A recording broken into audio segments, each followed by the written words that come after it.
Hello everybody, it's Bev Lewis responding to the moderators for week 5. Group 1 talked about emergent properties as characteristics that emerge from the whole system working together as the sum of all its parts. In other words, emergent properties are the creation of the system, and these can be unintentional or intentional depending on the kind of system that's under study and the type of individual units that make up the system under study.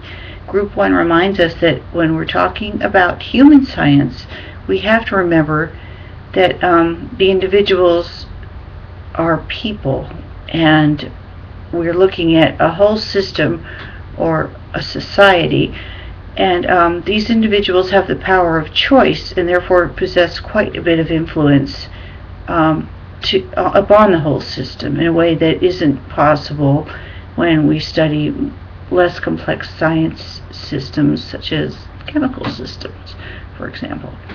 The Latin American critical research and U.S. Critical research methodologies are quite different, and possibly might be a good idea to develop ways for them to integrate. In Latin American research typically is very interactive. The researchers go and live amongst the population under study and help them to facilitate the change that they're seeking to achieve. It's wholly interactive in this way, and possibly more effective at achieving the ends for the research goals for this reason. U.S. critical research is typically observant in nature and delegates to the group under observation what is necessary they need to do to enact change for themselves.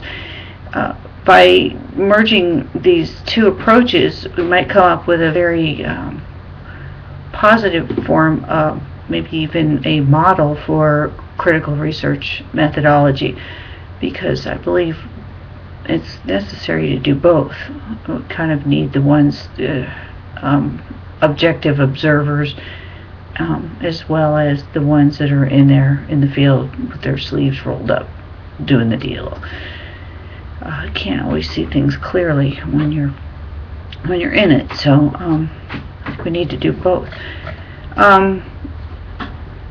In group 2, they talk about organisms and social systems and how these two are evaluated by looking at the effectiveness of the individual parts working together. For example, a person's healthy when all the bodily systems are functioning or operating in unison. And it's the same way with the social system. When part is not operating, then the whole system ceases to function in a healthy manner, or one that's positive to all members or all parts of the system. So it's all dependent and interdependent. Both critical research and traditional research have a place in the world of research, and there's some concern mentioned by Group 2 that critical research is not taken as seriously as a methodology and might possibly suffer from some bias from the various disciplines and existing paradigms in research. And in order for critical research to gain a hold in the world of research, it's necessary for because it's both interactive and results oriented, that the methodology needs to be clear and concise and developed in a scientific manner. Okay, then let's see. Group 3, we talk about non-living systems and their structures that emerge from living social systems. And what we have to say here is that non-living systems tend to define living systems from which they emerge. They are, at the same time, wholly dependent on them. Non-living systems tend to decay without the support of the living system from which they derive.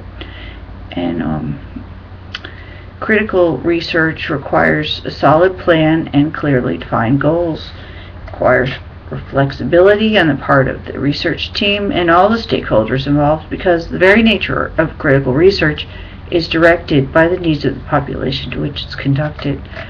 In Group 4, they remind us again, we're discussing human science, and cognition pertains to the many ways that individuals and their perceptions and experiences will influence cooperation and function within living social systems. There's an element of individual choice that always intervenes in societal functionality, and therefore this is a factor that derives from the cognitive ability of the members or individuals that are part of the system. So it is very important to develop a plan in which cognitive agreement emerges, or nothing ever gets done. In this way, we see that critical research can only be as effective as it's able to facilitate and implement a plan of action with the cooperation and collaboration between all the stakeholders. Therefore, critical research requires a methodological approach that's proactive, that's constant, that clarifies and reevaluates its goals as a part of a built-in communication system. And this requires an interaction between all the members, and it's absolutely imperative, because critical research is goal-oriented and change-driven. We need to keep our focus. That's all for this week. Thank everybody so much for your input, and have a nice day.